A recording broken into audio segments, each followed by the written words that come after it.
that Israel ever intends for peace, your entire cognitive development is a disaster. Disaster. If Israel was being oppressed, it would be my duty as a Muslim, as a Palestinian. My apologies, your public comment is over.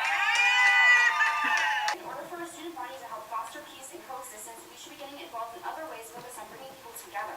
Divestment only causes division on our campus. It has not saved a single Palestinian life. There is a company called Minds in Motion that hosts a summer dance camp for Israeli and Palestinian children, which provides mutual understanding and cooperation.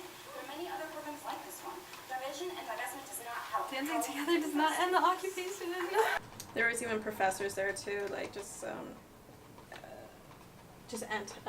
supporting like this, I guess, Zionism like ideology, and like because they're professors, it was like validating, and that's I just felt like it was just being there. You could feel the tension.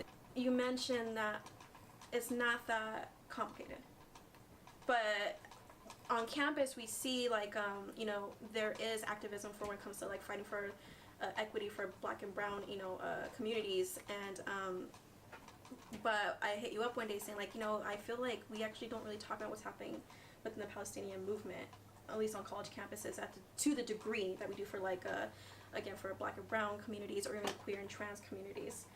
We're starting to kind of, at least for our generation, at least for myself, I'm starting to see that. I'm starting to sort of be part of that conversation, to be an ally. But why do you think people are scared to talk about this, and they're not as involved as compared to other movements that are going on? Well, it definitely is complicated, but it's not so complicated that we can't take a minute to read a little bit about it and figure it out. You don't have to understand the entire crisis from 1948 till now to be able to speak about it or have an opinion about it. And I think that's what most people think, is they think that there's so much history behind the issue, that it's been going on for centuries, and that it's just too much to tackle. They're worried that they'll offend anyone if they say anything wrong, because they just don't know anything. But I mean, it's better than to be ignorant. To have an opinion and try is better than being ignorant and silent. And I think the reason that our Palestinian community in America is not as outspoken, I would say, as the brown community or the queer community here is because the oppressor is not local. So it's hard for us to blame someone that Americans can't see, because if Americans can't relate to something, it just doesn't exist. Something like the Palestinian occupation, the occupation against Palestinians in media, it's not out there in media, so it's not something that they're seeing, therefore it's not something they're believing, therefore they think that it's complicated and it's a war going back and forth. They don't understand that it's an occupation. Do you want to attempt to kind of give I hate to say quick, but some kind of historical... You can? I can do it, yeah. I can do it because SJP brings the wall every year, so you kind of have I'm used to, I have like a script. Okay, so so after the Holocaust, there was a lot of anti-Jewish rhetoric in Europe and in that whole area in general. And so around that time, Jewish people started fleeing and they started going to Palestine, and they took refuge there, and the Palestinians accepted them. During that time, Palestine was under British rule, and so the Jewish community, or the Jewish population in Palestine was increasing, and then by the time the Holocaust ended, they were still fleeing to Palestine, because even though the Holocaust ended, there was still a lot of anti-Jewish rhetoric in Europe. So the Jewish population in Palestine was pretty large at that point. And then there was a minority of the Jewish community who formed this party called Zionism, and it's basically a party that they say it's based on Jewish belief, and it's just people who believe that the land is rightfully is I guess the right of the Jewish people to have. And so the Zionist party started gaining momentum because they found that it was lucrative to work with the British government and to form this party and take over the land. And so since a lot of the people who were starting the Zionist Party were really wealthy, they formed an agreement with Britain, and Britain basically wrote up this treaty that gave the land to the Zionist Party in the form of saying that they're creating the state of Israel for the common good of the Jewish community. And so, 1948, the Zionist Party took over Palestine and basically went door to door, kicked Palestinians out of their homes. Millions of Palestinians were displaced. My grandparents were displaced, and they were told at the time that they would only have to leave for maybe a few days, a few weeks, and they'd be able to come back. So my grandparents took their keys. They didn't pack. They went to Jordan. They had to leave on foot. They obviously didn't get their land back. Ever since 1948, they have been continually, systemically stealing land under the idea that it belongs to Israel and that it's creating the state of Israel. So when people say that they're Zionists because they believe that the land belongs to Jewish people, I understand that Jewish people want to live on that land because it is a holy land and it is where their religion started, same as the way the place that Islam started, same as the place that Christianity started. However, when it costs the lives of Palestinians, when it costs the homes of Palestinians, when it leads to crime, when it leads to justifying crime, that's not okay, and that's what the Zionist Party is.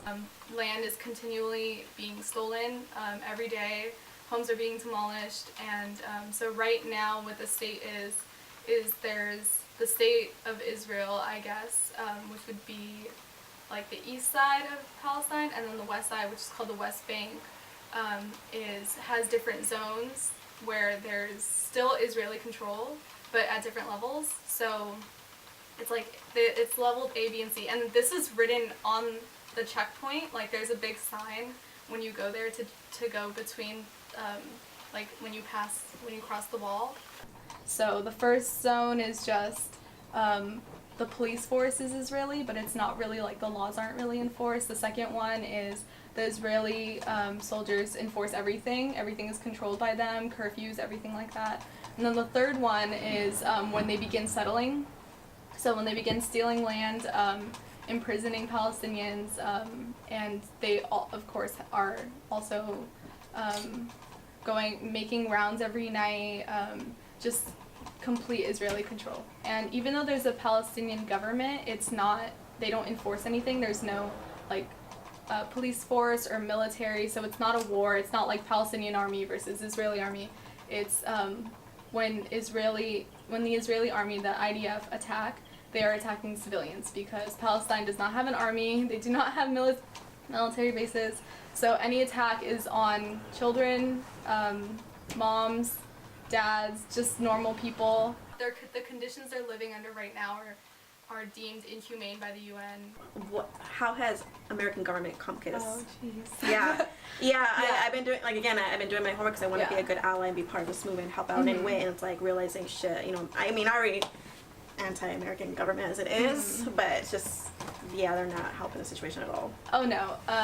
So a lot of people who are really deep into the American government are Zionists in general. So people always ask, like, why would America help Israel if they're committing all of these crimes against humanity and they're so bad? Like, why would we be helping them so much? And the truth is, it's because we're kind of Israel in a way. Like, most lobbyists are Zionists. There's a lobby org called AIPAC. They're pro-Israel and they lobby for things that benefit Israel, that benefit the Zionist Party. And I believe there was a former senator who had an interview, I forgot his name.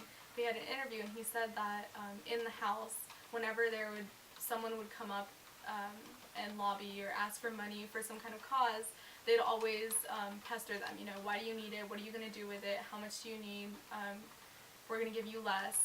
But when AIPAC would come up, it would just be, okay, whatever you want, whatever you need, let us know when you need more. And that's why 2/3 of our foreign aid goes to Israel, even though it's not a third world country. It's not going through a crisis like Somalia They or get billions other, of dollars. Yeah. Like, they get a lot of money. and it's not even general aid, it's military aid. So Yeah. that money is going towards the IDF, straight to the IDF. And then, so the Americans or American government, American military wanted to build up an allyship because this was kind of during the Cold War, where they wanted to, again, fighting communism. Right, yeah. So they saw this, I guess, the state of Israel, like, they saw them as, like, being more democratic, and, like, oh, that would be a partnership, even though, so it's, in a sense, so it's, like, American government, for the sake of power, I would argue, for the sake of, like, just dominating, and war, they disregarded the Palestinians, and their human Of rights course. didn't matter. And because this partnership and this allyship is more important to them. Yeah. So this is like the American government is part of the occupation, part of the oppression. Yeah, it's like having a second America in the Middle East. I mean, it's easy access anytime they need a military base, anytime it's right there. They also, it's lucrative, to be really close to oil, to have all those resources, it's very lucrative for them. The Zionist Party was created to make money. Like, the Zionist Party is a very lucrative party. You're at Cal State Fullerton, you're in the CSU system, college student fighting, you're an activist and you're fighting to bring awareness to this issue. What is that like, or what has your experience been like so far? Palestinian activism in America in general is difficult because it's not just sending a message or proving something or rallying for a cause, it's also teaching people, and it's also just teaching people the basics of what the cause is. So it's hard. We're definitely set back from other causes, I would say. And then on top of that, trying to do all of that on a commuter campus is even more difficult because people at CSUF in general want to go to school, take their classes, and then bounce, like they want to go, get good parking, get out of there, so it's hard to get people to care. But when we do get people to stop and look at the wall, we have a really positive feedback. The first time we brought the wall, I would say I was even frustrated because I wasn't aware of how little people knew. Yeah. But I was never angry. I would never blame them because it's not their fault. It's not their fault that it's not a normal media topic and that it's not something we learn in school.